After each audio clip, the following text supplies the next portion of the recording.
Hai guys, kembali lagi di podcast kita When We Talk About. Nah, minggu ini kita kedatangan tamu yang spesial nih. Dan kita akan ngomongin soal topik yang juga seru banget. Itu adalah branding for tech startup and juga tech company. Nah, siapa sih guys kita, Win? Wah, ini temen kita semua nih, temen kita berdua juga sih sebenarnya. Tizar is a branding expert gitu kan, dia juga bekerja sebagai brand consultant gitu. Zar, without further ado mungkin lo perkenalin diri dulu. Oke, jadi nama gue Tizar. Pekerjaan sehari-hari brand consultant. Jadi memang bekerja sebagai brand consultant itu udah sesuatu hal yang gue inginkan banget dari dulu pas kuliah. Background gue juga dari marketing management. Jadi antara dulu background pas kuliah sampai terjun ke dunia profesional tuh juga masih sangat-sangat relevan. Dan belajar banyak sih sebagai brand consultant karena brand, kalau kita bicara brand di setiap industri itu kan beda-beda ya kan, jadi nggak bisa disamain. Jadi kayak ngerasa setiap hari tuh pasti belajar hal baru sih. Itu sih yang gue rasain.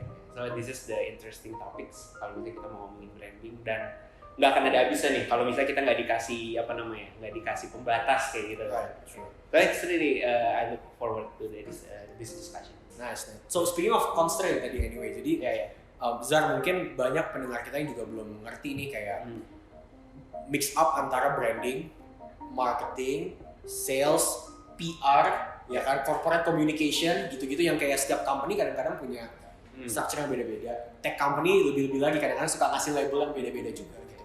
Bedanya apa sih Zar sama masing-masing komponen ini, dan how would you structure the whole division gitu? Oke, good. Jadi gini, jadi sebelum nanti kita bicara lebih detail ya. Jadi ini oke banget nih untuk kita bicara soal definisi ya. Yes. Karena dengan kita tahu definisinya, kita bisa tahu nanti KPI-nya apa, measurement of success-nya kayak gimana. Terus gimana caranya antar parts-parts yang ada di dalam tuh bisa connect the dots satu sama lain ya, sehingga objektifnya itu bisa tercapai kayak gitu kan. Nah, jadi gini, kita pisahin dulu deh PR dan yang lain-lain. Kita ngomongin dulu brand sama marketing dulu deh. Yes. Ya. Nah, jadi membedakan antara brand dengan marketing, pertama kita bicara soal orientasinya dulu.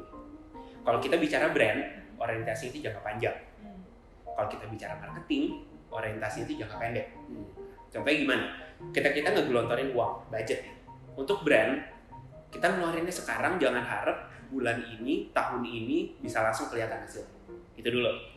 Kalau marketing, kita keluarin tahun ini, harus ada tahun ini hasilnya. Atau enggak kebangetan. Itu dulu ya yang membedain. Ada ROI-nya langsung. Ada ROI-nya langsung. Kalau brand tuh enggak. Nah, kalau kita bicara soal keuangan nih, kita bicara soal laporan keuangan nih misalnya. Di mana sih posisi marketing dan di mana sih posisi brand? Nah, kalau misalnya kita bicara brand, posisinya itu ada di aset. Kan kalau di balance sheet itu kan aset sama dengan liability plus equity ya. Nah, kalau kita ngomongin aset kan ada banyak tuh. Ada fixed asset, ada current asset ya kan. Nah, kita spesifikin lagi ke fixed asset. Fixed asset juga ada banyak tuh. Ada yang tangible asset, ada yang intangible asset. Brand itu masuknya di intangible asset. Nah, sama kayak kita bikin pabrik fixed asset. Kita bikin sekarang hasilnya nggak kelihatan sekarang, kan? Pasti kelihatannya nanti. Dan kalau kita bicara aset di keuangan, aset itu yang enable the business to create revenue. Nah, itu brand. Brand tuh letaknya di aset. Beda sama marketing. Kalau marketing letaknya itu kalau di keuangan di income statement. Yes. Kan income statement itu kan revenue, COGS, gross profit ya kan. Yes. Gross profit kurangin expense baru jadi EBIT before tax. Kurangin tax lain-lain jadi laba bersih kan gitu. Marketing tuh di operational expense. Iya, operating expense ya biasanya. Iya, biasa masuk ke operating expense gitu. Nah, itu banyak lah, ada cost of advertising, digital marketing, dan lain-lain untuk promo, diskon dan lain-lain itu masuk ke situ. Nah, beda kalau kita bicara udah di income statement, operational expense, hasilnya tuh udah harus kelihatan di situ. Nah, jadi kelihatan beda kan brand dengan marketing. Nah, itu dulu ya, brand dan marketing itu beda. Kalau kita ngomongin tadi ada sales jelas part of marketing bukan di brand. Kalau kita ngomongin produk marketing, misalnya kalian bikin ads digital di Instagram atau segala macam, that's part of marketing. Nah, makanya kayak ada orang bilang, Zar, gue mau branding, gue pengen branding lewat digital, branding lewat apa? So what do you mean with branding nih? Jadi belum sinkron nih antara definisi dengan yang terjadi di lapangan. Makanya nggak heran banyak marketing eksekutif atau brand eksekutif di lapangan kok yang KPI-nya kok selalu tabrak-tabrakan. Ketika mereka kerjasama dengan konsultannya pun, kok konsultannya jadi bingung nih, ini mau kemana nih kayak gitu kan. Nah itu jadi karena dari segi definisi ataupun orientasi itu masih belum satu jalan seperti itu. Nah itu dulu. Tadi sales itu part of marketing, PR itu part of marketing, corporate communications. Nah, kalau corporate communications gini, kalau misalnya orientasinya itu biasanya corporate communications itu tuh nggak langsung direct ke sales. Nah, kalau nggak direct ke sales, nggak tepat dibilang sebagai kegiatan marketing. Karena corporate communications itu kan tujuannya itu kan untuk ngejaga image ya. Dan sesuai dengan key message itu tuh bisa ditangkap sama stakeholders-nya sehingga namanya baik di media atau segala macam. Makanya punya dampak ke shareholder value, biasa kayak gitu.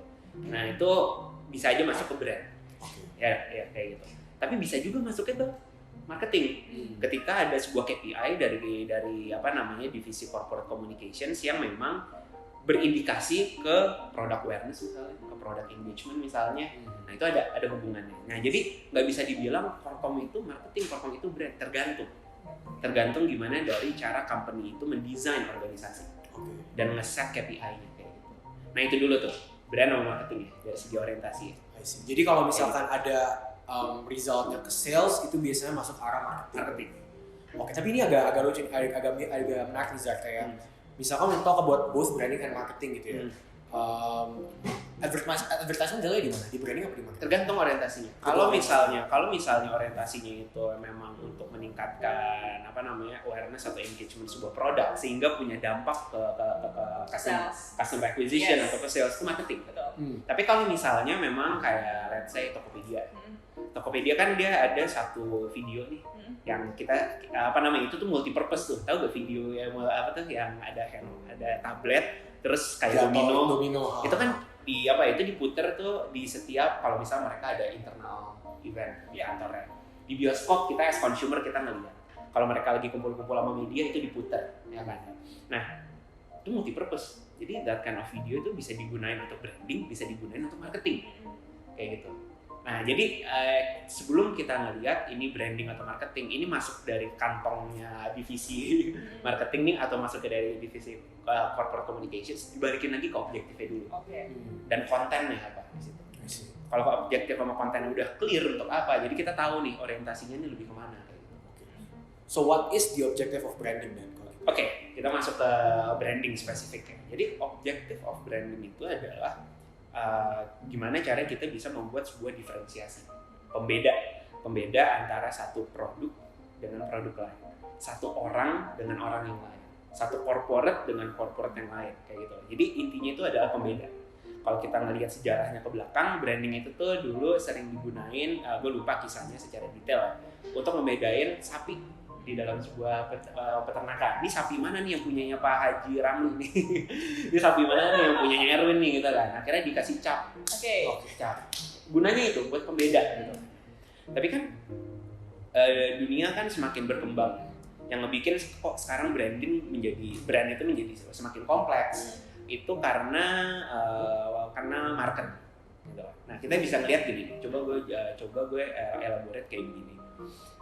Ini anak-anak startup biasanya erat kan tahu sedikit atau lebih banyak tentang market sizing. Yes. Pernah dengar kan pasti kan? Mungkin pernah dibahas kan di podcast sebelumnya. Hari itu. Hari kerja market sizing. Sama kita evaluasi startup pasti ngeliat total biasa. Market sizing ya. Market sizing itu kan sebuah ngomongnya gimana ya? Misalnya sebuah rupiah nih, yang rupiah ataupun number of customers apapun itu definisinya ya, yang kalau misalnya kita masuk ke situ, peluang kita tuh bisa acquire berapa banyak, itu kan market sizing. Nah, tapi kan ibaratnya market sizing itu kayak kue.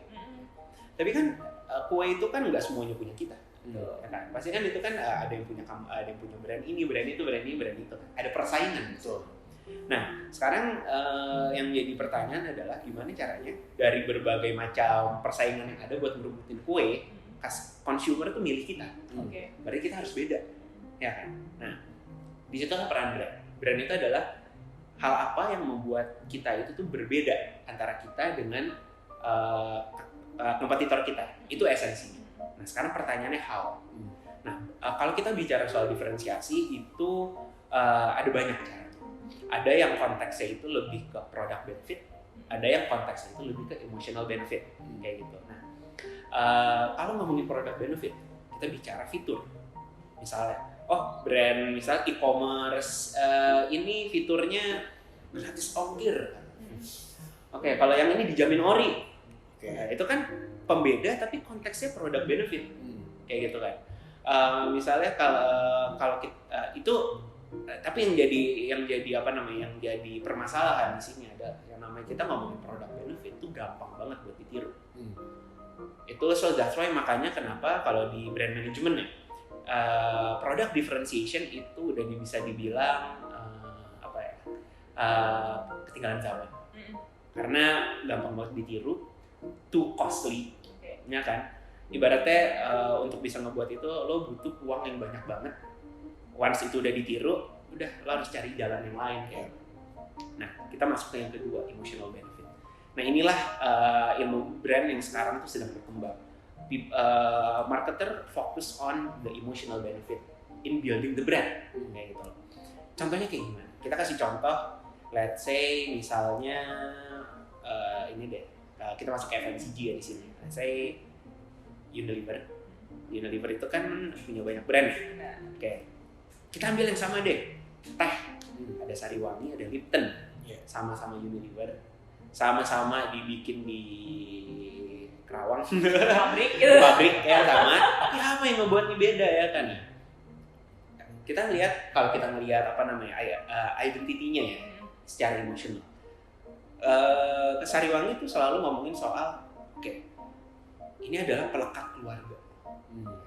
Dengan minum Sariwangi, kita yang tadinya nggak deket sama keluarga, nggak berani ngomong, jadi berani untuk berkumpul, menghangatkan kehangatan keluarga. Itu Sariwangi. Kalau kita ngomongin Lipton itu drink positif ini, apa namanya, tagline-nya.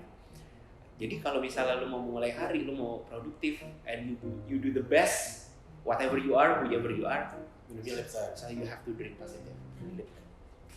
Different key message. Sama-sama teh, sama-sama di pabrik yang sama, perusahaannya sama, tapi beda message ya kan.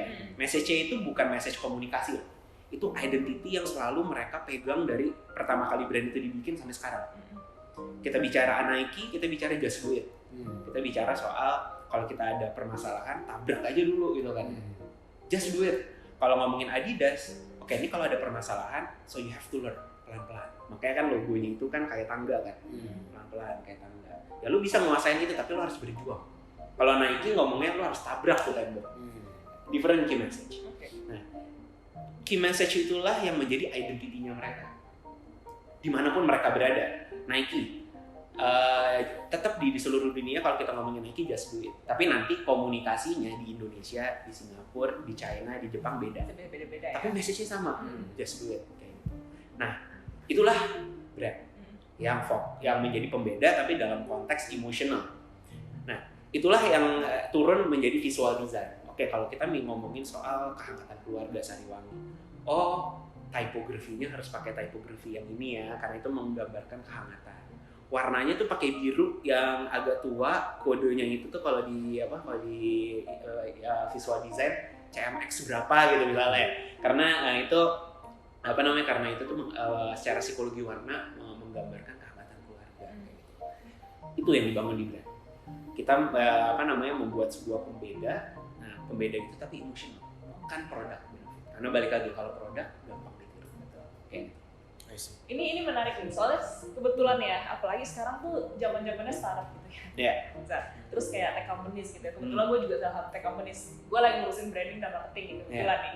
Nah, menurut lo sebenarnya importance of like the branding itself for the company gimana? Karena gini, yang tadi seperti yang lo jelasin ke teman-teman gitu kan. Ini long term sama short term nih kalau kita ngomongin branding sama marketing gitu kan. Tapi ada juga nih beberapa company yang melihat kayak branding ada juga harus kayak misalnya turn around gitu kan in a short period of time. Nah, mulai dari branding awareness gitu kan, perception, nanti juga ada yang masuk ke sales conversion gitu kan, kayak gitu-gini nih. Ini udah real world ini ya, real world ini. Nah, menurut Izar gitu kan, sebenarnya indikator apa sih? Iya kan, yang istilahnya kita bisa as a company or as a startup gitu kan, yang bisa pegang nih untuk kayak measure our brand is actually doing well. Matrixnya berarti ya? Matrixnya, oke. Iya. Jadi gini, oke, gue di sini akan jelasin matrixnya branding sama marketing nih, brand Yes. sama marketing. Oke, kalau brand itu tadi kan intinya kita menjadi pembeda antara diri kita dengan yang lain ya. Itu kita ngomongin persepsi. Tadi kan kalau kita bicara Nike, just do it, nabrak tembok. Kalau ngomongin Adidas, kayak berproses. Itu kan cerita yang mau ditawarin kan. Sariwangi kehangatan keluarga, Lipton dream positif. Nah, berarti kalau kita ngomongin brand, apa nih yang menjadi indikatornya? Kita biasa menyebutnya itu kalau di brand itu adalah brand equity. Atau kalau kita pinjem bahasanya Kantar Millward Brown, itu salah satu research agency di sini. Kantar most wanted attribute, MWA, most wanted attribute. Erwin pengen dianggap sebagai orang yang startup banget. Pas gue cek ke temen gue, lu tau Erwin nggak? Oh, itu loh Erwin yang startup banget. Nah, kalau misalnya ternyata orang lain itu menganggap Erwin itu startup banget, berarti brand Persepsinya pas. Nah, that's brand equity. Nah, brand equity itulah yang menjadi indikator apakah sebuah brand itu tuh kuat atau enggak compare to another competitor. Kayak gitu. Dan itu tuh ada namanya brand tracking atau brand audit. Nah, itu adalah research agency-nya atau research consultant-nya yang ngelakuin itu biasanya. Kalau kita bicara marketing itu biasanya kita bicara, balik lagi, tiap company itu beda-beda ya.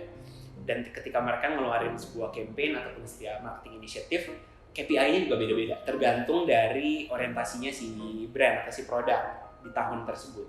Karena ketika kita punya dua brand nih, satu produk baru, satu produknya yang udah mature, kalau tahu produk life cycle kan, pasti beda dong orientasinya. Tapi apapun orientasinya, biasanya kalau marketing itu tuh dilihat dari 4 biasanya KPI-nya. Pertama kita bicara dari sudut pandang awareness, kayak seberapa atau attraction, seberapa banyak orang yang tahu dan paham soal brand kita. Jadi nggak tahu doang, tapi paham. Misalnya Erwin, kalau orang tahu Erwin, oh ya Erwin yang kerja di startup Indonesia.id ya, misalnya kayak gitu. .co ya. Itu belum bisa dibilang sebagai awareness. Tapi kalau orang udah paham, oh Erwin tuh orangnya yang kerja di sini, yang gini gitu. Orang tahu lu bener-bener dalam itu orang aware. Gitu.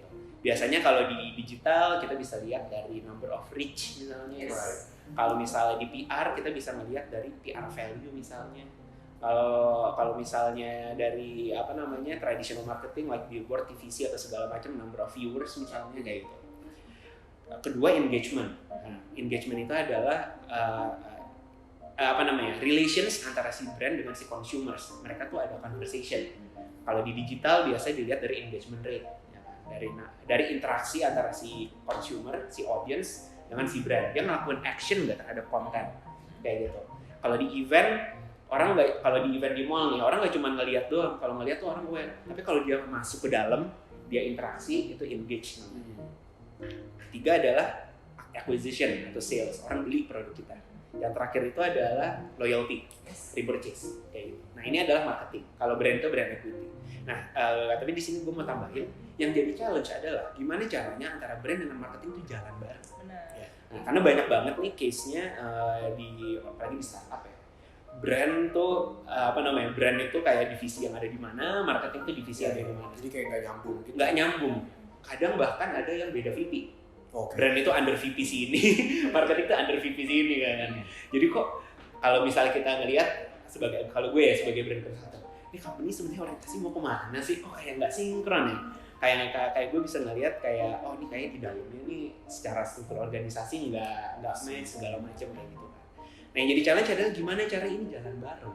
Jadi ketika mereka doing marketing itu dibungkus dengan emotional identity yang kuat gitu kan ya. Kita kasih contoh misalnya, let's say misalnya mau ngadain promo misalnya, discount misalnya. Let's say Gojek deh ya, Gojek ini kita bicara Gojek. Gojek misalnya ngadain cashback ataupun apapun itu ya, itu kan marketing banget ya. Tapi kalau kalian perhatiin, the way they package the promotions itu tuh nggak sembarangan. Mereka selalu nyelipin message pasti ada jalan. Nah, itulah brand dengan produk yang jalan bareng. Bukan ketika brand punya campaign sendiri, ini punya campaign sendiri kayak gitu. Dan ini tuh challenging. Challengingnya kalau menurut gue ya, bukan secara konseptual brand dan marketing, tapi di budaya perusahaan, orang yang kerja di dalam sini. gimana caranya antara tim brand dengan tim marketing mereka mau discuss bareng supaya antar key message ini tuh bisa jalan bareng dan juga budget. Ketika kayak mau digabungin gitu, ada kayak satu divisi lain yang kayak ngegabungin dua-duanya, kayak misalnya let's say corporate communication kah atau gimana ketika menyelipin komunikasi itu tadi? Oke, jadi gini, balik lagi, kalau kita ngomongin komunikasi, balikin lagi ke purpose-nya. Kalau purpose-nya itu ngomongin nge-promote brand, ya kan, itu komunikasi itu part of product marketing. Tapi kalau misalnya itu kalau gue pakai istilah startup ya, kalau misalnya komunikasi itu untuk meningkatin brand equity-nya sebuah brand itu, berarti dia masuknya ke brand marketing. Oke. Nah, tapi kan itu biasanya dipisah ya. Benar. Brand marketing, product marketing, yang nggak ada yang salah sih. Tapi gimana caranya? Ketika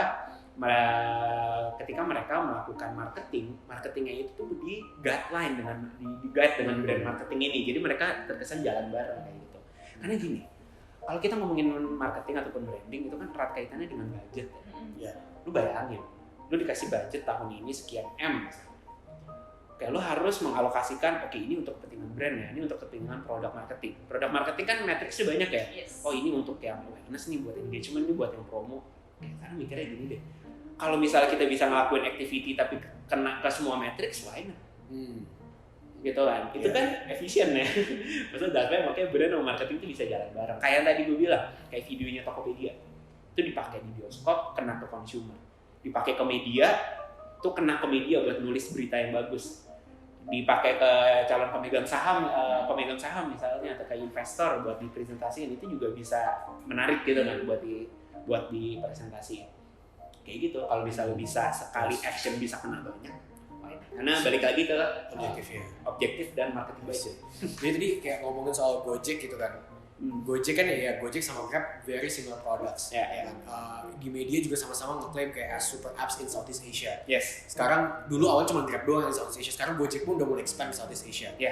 Ini ketika ada two tech companies yang mungkin mereka udah buat startup lah, itu aja udah scale up lah, udah unicorns yang udah gede banget gitu kan. Two tech companies with very similar products, very similar services.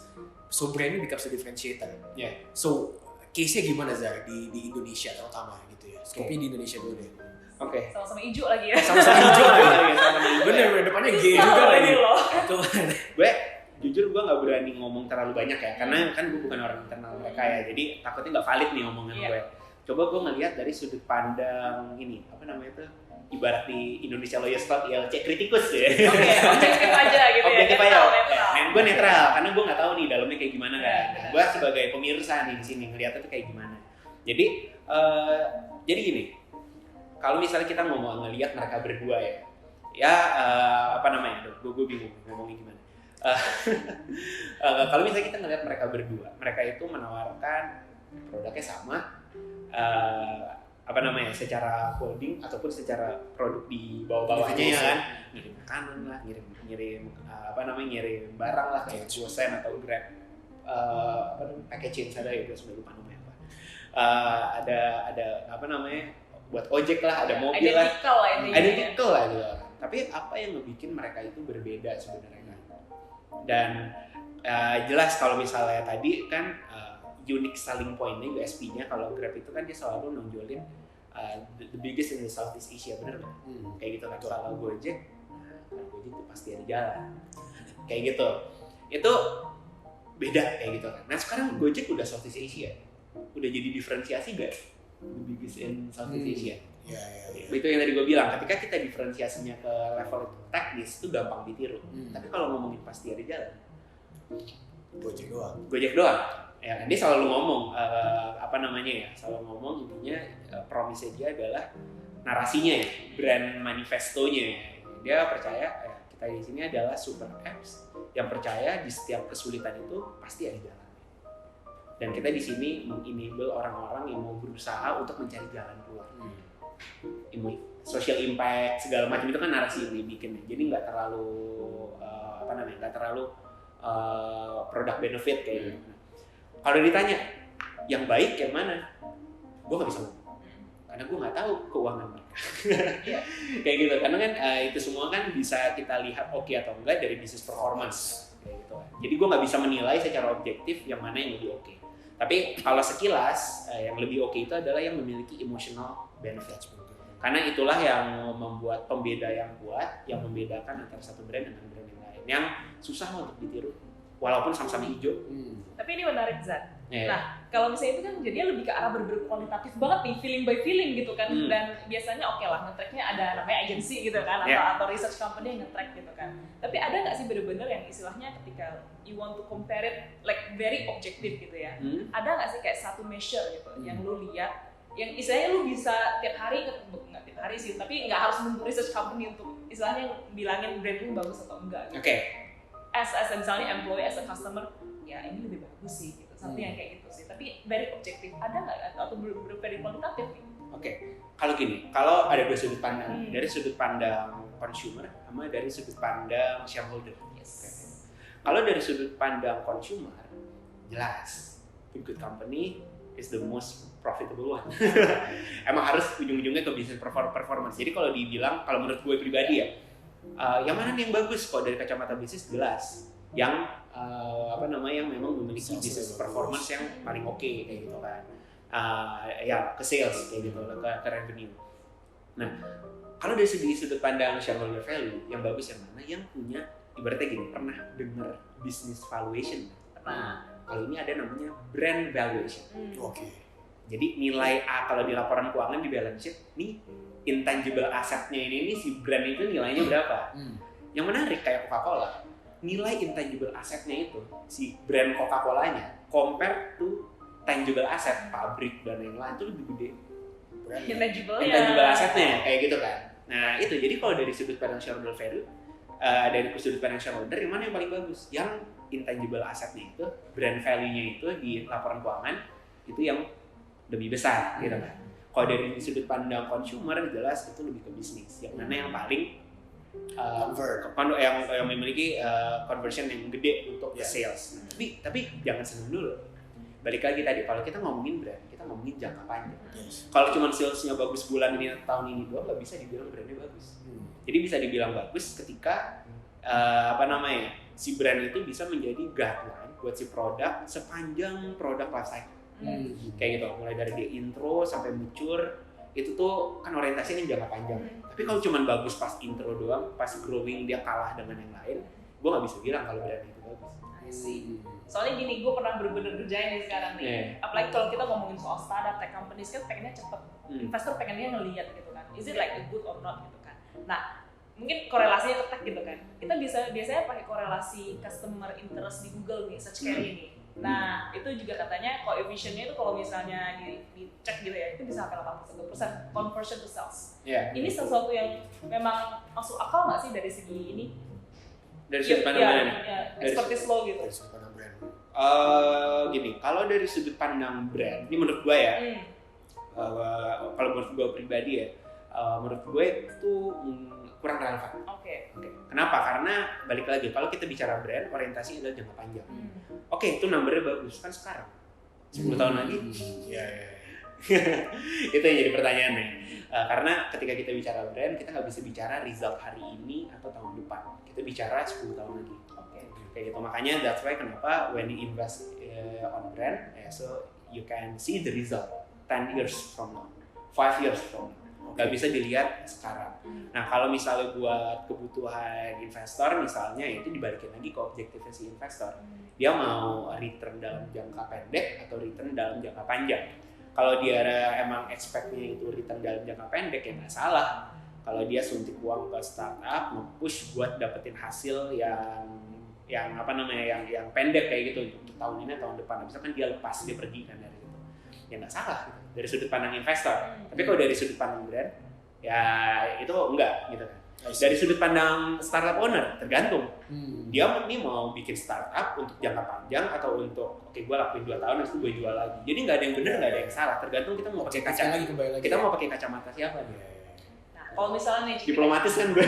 Kalau misalnya nih kayak tadi kita contoh hijau-hijau aja nih ya. Yeah. Nah istilahnya kan mungkin ada satu nih brand lebih superior gitu kan. Let's say ya. Yang brand lainnya suffer, jadinya lebih jelek dong, quote unquote ya, dibandingkan brand lain gitu kan. Dalam sudut pandang? Dalam sudut pandang si, oke lah, gue ngomong aja lah, Grab misalnya gitu kan. Misalnya Gojek misalnya lebih bagus gitu kan.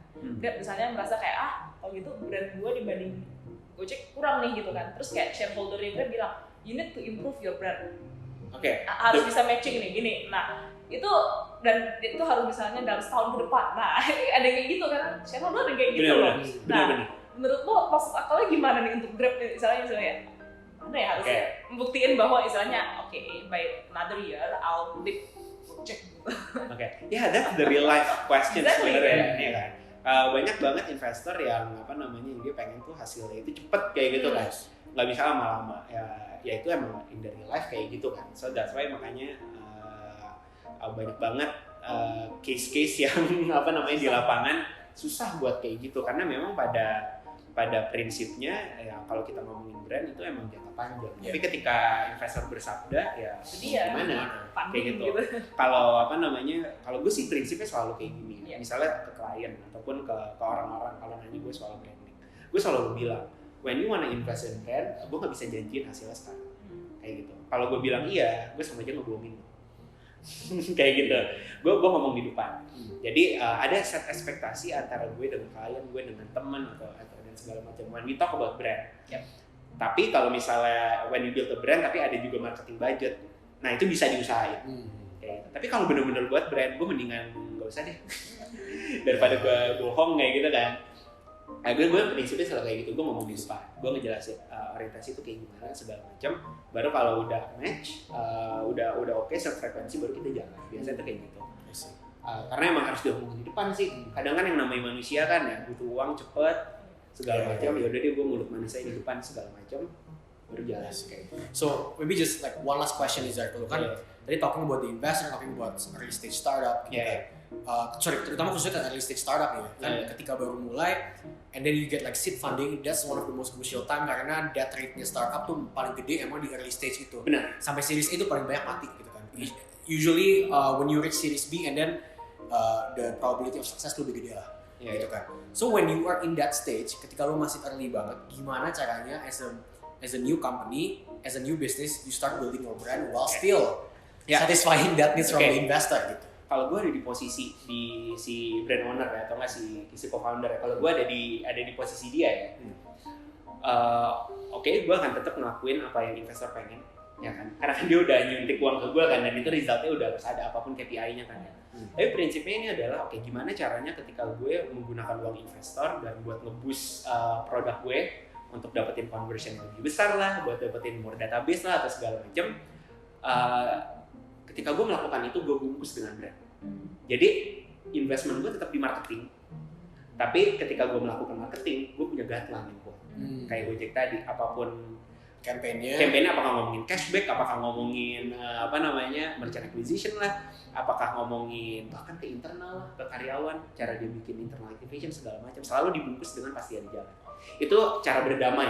Karena kan waktu lo sebentar, cuma setahun 2 tahun, lo as an owner pengen mikir jangka panjang, tapi lo juga butuh jangka pendek, ya gitu. Jadi brand ini embedded di dalam marketing.